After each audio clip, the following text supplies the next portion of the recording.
Online ಅಜೆಂಡಾನ ಅಥವಾ ಅಷ್ಟೇ simple ರೀ. ಅದೇನು ಆನ್ಲೈನ್ ಈಗಾಗಲೇ ಘೋಷಣೆ ಮಾಡಿದ್ದಾರೆ. ಸಿ ಎಮ್ ಅವರೇ ಹೇಳಿದ ಮೇಲೆ ಫಾರ್ಮಲ್ ಆಗಿ ಅಷ್ಟೇ ಆನ್ಲೈನ್ ಅಷ್ಟೇ ರೆಸಲ್ಯೂಷನ್.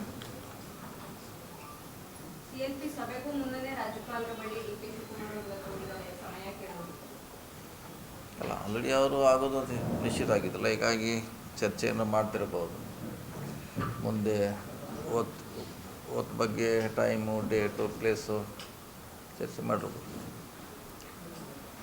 ಸರ್ ಈಗ ಒನ್ ಮ್ಯಾನ್ ಒನ್ ಪೋಸ್ಟ್ ಅದು ಸ್ಟಿಕ್ಕರ್ ಆಗಿದ್ದಾರೆ ಸರ್ ಕಾಂಗ್ರೆಸ್ ಹೈಕಮಾಂಡು, ಅಥವಾ ಏನಾದರೂ ಚೇಂಜ್ ಮಾಡೋ ಸಾಧ್ಯತೆ ಇದೆಯಾ ಸರ್? ಇದೆಲ್ಲ ಗೊತ್ತಿಲ್ಲ. ಅದು ಸಾಯಂಕಾಲ ಅಥವಾ ನಾಳೆಗೆ ಅಂತಿಮ ಆಗ್ಬೋದು ಚರ್ಚೆ.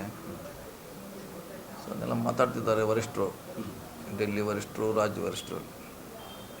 ಅಂತಿಮವಾಗಿ ನಾಳೆವರೆಗೆ ಫೈನಲ್ ಆಗ್ಬೋದು. ಸರ್ ಮೊನ್ನೆಯವರು ಕೂಡ ಕೆಪಿಸಿಸಿ ಸ್ಥಾನಕ್ಕೆ ತಮ್ಮ ಒಬ್ಬರ ಹೆಸರನ್ನೇ ಬಂದಿತ್ತು ಸರ್. ಈಗ ಪರಮೇಶ್ವರ್ ಅವರ ಹೆಸರು ಕೂಡ ಕೇಳಿ ಬರ್ತಾ ಇದೆ. ಗೊತ್ತಿಲ್ಲ ಯಾರಿಗೆ ಮಾಡ್ತಾರೆ. ಅಂತಿಮವಾಗಿ ಹೈಕಮಾಂಡೇ ಮಾಡಬೇಕು. ಯಾರಿಗೆ ಮಾಡಿ ನಿರ್ಧಾರ ಯಾವುದೇ ಇದ್ರೂ ಕೂಡ 2-3 ಹೆಸರು ಇಟ್ಟಿರ್ತಾರೆ. ಒಂದು ಹೆಸರು ಯಾವಾಗ ಇರೋಲ್ಲ. 2-3 ಹೆಸರಲ್ಲಿ ಅವ್ರಿಗೆ ಯಾವುದು ಸೂಕ್ತ ಅದನ್ನು ಮಾಡೇ ಮಾಡ್ತಾರೆ. ಸೊ ವೇಟ್ ಮಾಡಬೇಕಷ್ಟೇ ನಾವೀಗ. ನಿನ್ನೆ ಭೇಟಿ ಆದ ಸರ್ ಡಿ ಕೆ ಶಿವಕುಮಾರ್ ಅವರು ಹೇಳಿದ್ದೆ ಭೇಟಿ ಇಲ್ಲ, ಅವ್ರು ಡೆಲ್ಲಿಗೆ ಹೋಗಿದ್ರಲ್ಲ, ನಿಂದು ಭೇಟಿಯಾಗಿಲ್ಲ. ಸಿ ಎಮ್ ಅವ್ರಿಗೆ ಭೇಟಿಯಾಗಿದ್ದಾರೆ.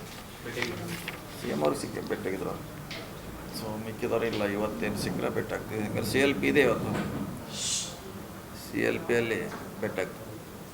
ಸರ್, ಈಗ ಕೆಪಿಸಿಸಿ ಜೊತೆಗೆ ತಮಗೂ DCM ಸಿಗಬೇಕು ಅನ್ನುವಂತಹ ಒಂದಿಷ್ಟು ಒತ್ತಾಯ ಕೇಳಿ ಬರ್ತಾ ಇದೆ.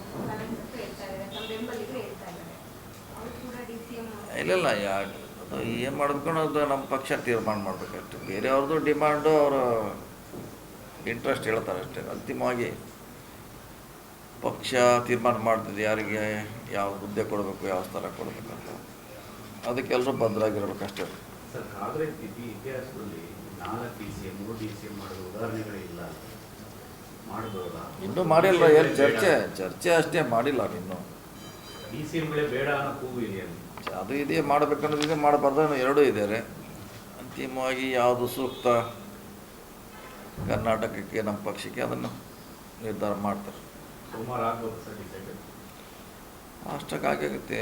ತೊಳೆದ್ರೆ ಡೇಟ್ ಗೊತ್ತಿಲ್ಲ, ಅದು ಅವರೇ ನಿರ್ಧಾರ ಮಾಡೋದು.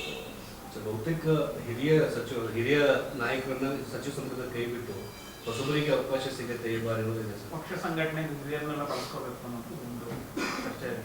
ಗೊತ್ತಿಲ್ಲ ಯಾವ ನಿರ್ಧಾರ ಮಾಡ್ತಾರೆ. ಸೊ ಹಳಬರು ಬೇಕು, ಕ್ಯಾಬಿನೆಟ್ಲಿ ಹೊಸಬ್ರು ಬೇಕು. ಎಲ್ಲರನ್ನೂ ಹೊಸದು ಮಾಡಲಿಕ್ಕಲ್ಲ, ಹಳಬರು ಮಾಡಲಿಕ್ಕಲ್ಲ. ಇಬ್ಬರು ಕಾಂಬಿನೇಷನ್ ಆಗಿ ಬೇಕು. ಎರಡು ಬ್ಯಾಲೆನ್ಸ್ ಮಾಡಬೇಕು.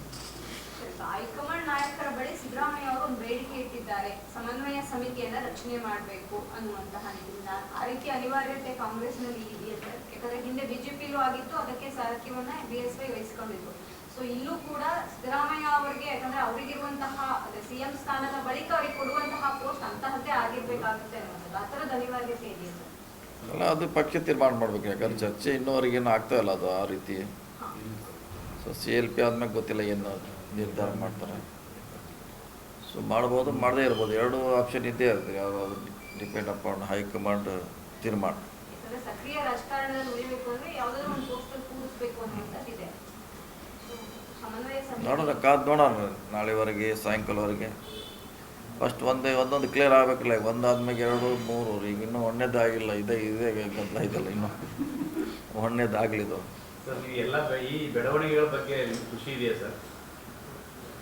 ಪಕ್ಷದ ನಿರ್ಧಾರ ಹೇಳಿದಿಲ್ಲ. ಪಕ್ಷ ಏನು ಹೇಳಿದ್ರು ತೀರ್ಮಾನ ಸ್ವಾಗತ ಮಾಡಬೇಕಂತ ಹಿಂದೂ ಹೇಳಿದ್ದೀವಿ. ಅದ್ರ ಸಿದ್ದರಾಮಯ್ಯ ಅವರು ಹೇಳಿದರು, DK ಶಿವಕುಮಾರ್ ಅವರು ಹೇಳಿದರು. ಸೊ ಎಲ್ಲರೂ ಒಪ್ಪಲೇಬೇಕು ಯಾವುದೇ ತೀರ್ಮಾನ ಆದರೂ. ಗೊಂದಲ ಬಗೆಹರಿದೆ. ಗೊಂದಲ ಪಕ್ಷದಲ್ಲಿ ಇಲ್ಲೂ ಇಲ್ಲ. ಗೊಂದಲ ಯಾವುದೂ ಇಲ್ಲ. ಅರ್ಧದಷ್ಟು ಜನ ಸಚಿವಾಕಾಂಕ್ಷಿಗಳು ಉಟ್ಕೊಂಡಿದ್ದಾರೆ. ಹೊಸದಾಗಿ ಶಾಸಕರಾಗಿರೋ ಕೇಳ್ತಿದ್ದಾರೆ. 50ಕ್ಕೂ ಹೆಚ್ಚು ಜನ ನಮಗೂ ಸಚಿವ ಸ್ಥಾನ ಬೇಕು. ಈ ಗೊಂದಲ ಮೇಡಮ್, ಅದು ಇದ್ದೇ ಇರ್ತದೆ ಅಲ್ಲೇ ಪಕ್ಷದಲ್ಲಿ. ಎಲ್ಲ ನಾವು ಆಗ್ತೀವಿ, ನಮ್ಮದು ಸಾಮರ್ಥ್ಯ ಇದೆ, ನಮ್ಮನ್ನು ಬಳಸ್ಕೊಳ್ಳಿ, ನಾವು ಮಂತ್ರಿ ಒಳ್ಳೆ ಕೆಲಸ ಮಾಡ್ತೀವಿ, ಎಲ್ಲರೂ ಡಿಮಾಂಡ್ ಮಾಡೇ ಮಾಡ್ತಾರೆ. ಅಂತಿಮವಾಗಿ ಆಗೋದು 34, ಇನ್ಕ್ಲೂಡಿಂಗ್ CM ಹಿಡ್ಕೊಂಡೇ 34. ಅದನ್ನು ಮೀರುವಂಗಿಲ್ಲ. ಅದೊಂದು ಕ್ಯಾಪ್ ಇದೆಯಲ್ಲ. ಗೊತ್ತಿಲ್ಲ ಯಾವುದೇನು ಅನ್ನೋದು ಗೊತ್ತೇ ಇಲ್ಲ. ಮೊದಲು CLP ಆಗಲಿ, ಅವ್ರು ಮೊದಲು ಒಬ್ಬರು ಕ್ಯಾಪ್ಟನ್ ರೆಡಿ ಆದ್ಮೇಲೆ ಮುಂದಿಂದು ಲೆಕ್ಕಾಚಾರ. ನೋಡೋಣ, ಈಗ ಹೇಳಲಿಕ್ಕಾಗಲ್ಲ. ಪಕ್ಷ ತೀರ್ಮಾನ ಏನು ಮಾಡ್ತೈತಿ ಅದಕ್ಕೆ ಎಲ್ಲರೂ ಬದ್ಧರಾಗಿರ್ಬೇಕಷ್ಟೇ. ನಮ್ಮ ಕಾರ್ಯಕ್ರಮಗಳನ್ನು ನೀವು ನೋಡ್ತಾ ಇದ್ರೆ ನಮ್ಮ ಚಾನೆಲ್ ಅನ್ನ ಸಬ್ಸ್ಕ್ರೈಬ್ ಮಾಡಿ, ಪಕ್ಕದ ಬೆಲ್ ಐಕನ್ ಒತ್ತಿ ನಮ್ಮನ್ನ ಬೆಂಬಲಿಸಿ. ಹಾಗೆ ನಮ್ಮ ಕಾರ್ಯಕ್ರಮಗಳನ್ನ ಲೈಕ್ ಮಾಡಿ, ಕಮೆಂಟ್ ಮಾಡಿ, ಅದನ್ನ ಬೇರೆಯವರಿಗೂ ವಾಟ್ಸ್ಆಪ್ ಮೂಲಕ ಶೇರ್ ಮಾಡಿ.